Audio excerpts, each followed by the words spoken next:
it's time for our 1992 Dubious Achievement Awards. For those athletes who prove that it's not whether you win or lose, but how poorly you played the game. We begin with Tony Mandarich of the Green Bay Packers. In college, he was once dubbed the Incredible Bulk. But after 4 years of futility in the pros, he's now nothing more than the Incredible Bust.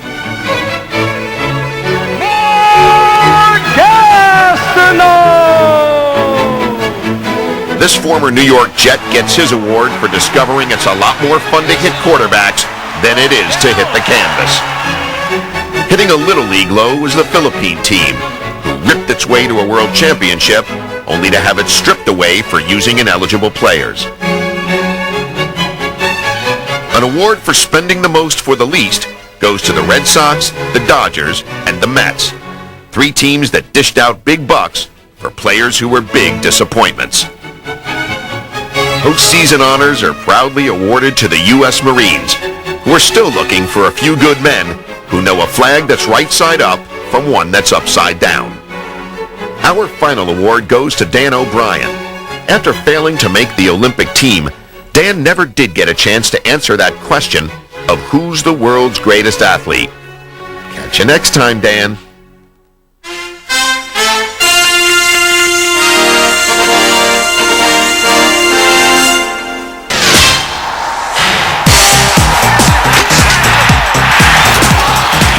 In 1992, the NBA gave us more of what we've come to expect from the world's greatest athletes.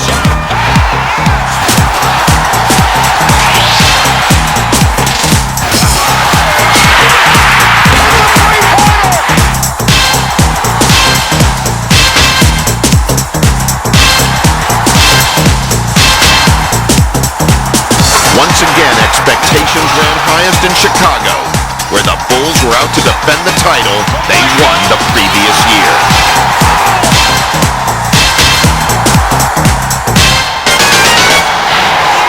The shot! With Michael Jordan again being named the league's MVP, the Bulls breezed through the season with the NBA's best record. But the playoffs were tougher, especially Chicago's second-round matchup with Pat Riley and the New York Knicks. The way to beat the Bulls was to pound them and hope that they would come apart. There was a lot of talking going back and forth between the teams. Purdue. I think he stuck his tongue out at him. The Knicks fed on it.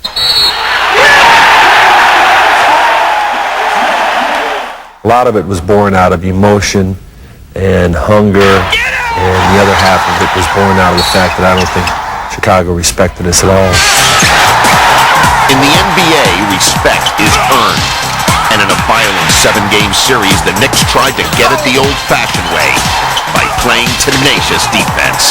There were a few hits that were a little harder, but when you're playing for a world championship, aggressiveness is defined as the disposition to dominate your opponent. Starts to pivot down on a very ugly play. He was coming for the juggler bait. They were pulling all stops out. We knew then that it was going to be a 7-game series all the way. They didn't scare us, but they woke us up. Held somewhat in check through 6 games, Jordan owned the 7th. I was very confident before Game 7. When the time came for me to step on the basketball court, I wanted to play so well. I wanted to win. The guy was not going to let his team lose at Chicago Stadium that day. He's just too good. Jordan's intensity, along with his 42 points, led the way in the Bulls' 29-point rout. And with New York vanquished, Chicago eventually moved on to the finals. Game 1 of the NBA Finals is between the Portland Trail Blazers and your Chicago Bulls. What time is it? Just play the game, we'll referee. Have a good game, guys. The first one went down, and the second one, I said, it's a tough shot. That went down.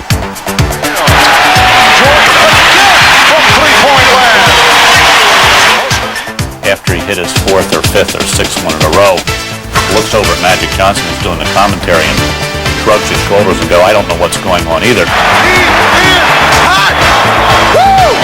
Jordan's incredible run of 6 straight three-pointers keyed Chicago's Game 1 win. I'm not sure if Danny has tipping off the box. See what he can do. See if he can score. Portland then fought back to even the series in Chicago, but the Bulls were tough on the road. But one of the true marks of a champion has been this ability to enjoy humiliating the opponent's fans and putting it back in their face in Game 3.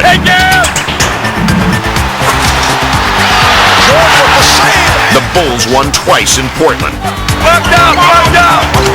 even overcoming a Jordan injury to emerge with a win in Game 5. That was a real decisive game for us. We thought we dispirited the Portland Trail Blazers at that time. Still, Game 6 would be an uphill climb, as the Bulls had to rally in the fourth quarter to overcome a large Portland lead. All right, you got into the situation where you got some momentum going now. Just keep playing hard. Playing for the title in front of their home crowd, the Bulls followed the lead of seldom-used Bobby Hansen to give them the momentum they needed to win the title once again.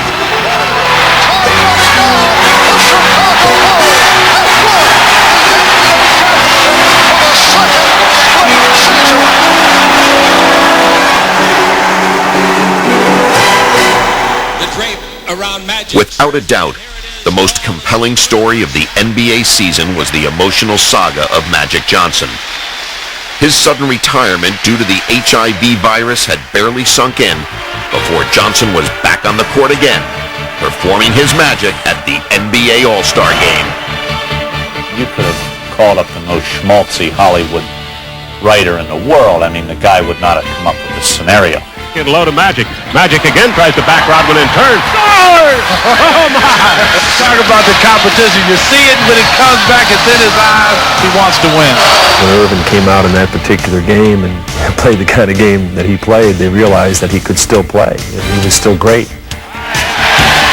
Three-pointer. Yes! After much speculation, Johnson decided to return to the NBA. But in November, after attempting a comeback, he retired again, officially ending a career that began in 1979. Magic's timing was ironic. Just 2 months earlier, a longtime rival had said farewell to his career. We figured up I played over 1,100 games for the Celtics. It sounds like a lot of games, but I probably played that many in my backyard before I got here. So, I would like to play it a little bit longer, maybe a year or two more, but there's just no way possible I was going to be able to do that. So today I'm retiring, and as far as I'm concerned, I gave my heart, my body, my soul to the Celtics, and you guys will never have to bother me again.